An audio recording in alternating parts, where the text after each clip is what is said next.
আসসালামু আলাইকুম প্রিয় শিক্ষার্থী বন্ধুরা। এইচএসসি পরীক্ষার্থীদের জন্য সুখবর। আমাদের যে এইচএসসি এখন চলমান পরীক্ষা চলতেছে তা স্থগিত করা হয়েছে অনেক আগে, কিন্তু এখন প্রকাশিত হয়েছে শিক্ষা বোর্ড থেকে যে 11 সেপ্টেম্বর থেকে হতে পারে এইচএসসি স্থগিত পরীক্ষা। কোটা সংস্কার আন্দোলনে ও শেখ হাসিনা সরকার পতনের পর পরবর্তীত পরিস্থিতিতে স্থগিত এইচএসসি ও সমমান পরীক্ষাগুলো আগামী 11 সেপ্টেম্বর থেকে নিতে চায় শিক্ষা বোর্ডগুলো।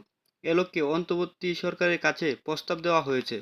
মঙ্গলবার 13 আগস্ট সন্ধ্যায় আন্তঃশিক্ষা বোর্ড সমন্বয় কমিটির সভাপতি এবং ঢাকা মাধ্যমিক ও উচ্চ মাধ্যমিক শিক্ষা বোর্ডের চেয়ারম্যান অধ্যাপক তপন কুমার সরকার জাগো নিউজকে তথ্য নিশ্চিত করেছেন। অধ্যাপক তপন কুমার সরকার বলেন, আমরা আগামী মাসের 11 তারিখ থেকে স্থগিত পরীক্ষাগুলো নেওয়ার ব্যাপারে সরকারের কাছে একটি প্রস্তাব দিয়েছি। এর মধ্যে সব গুছিয়ে নেওয়া সম্ভব হলে মনে করছি।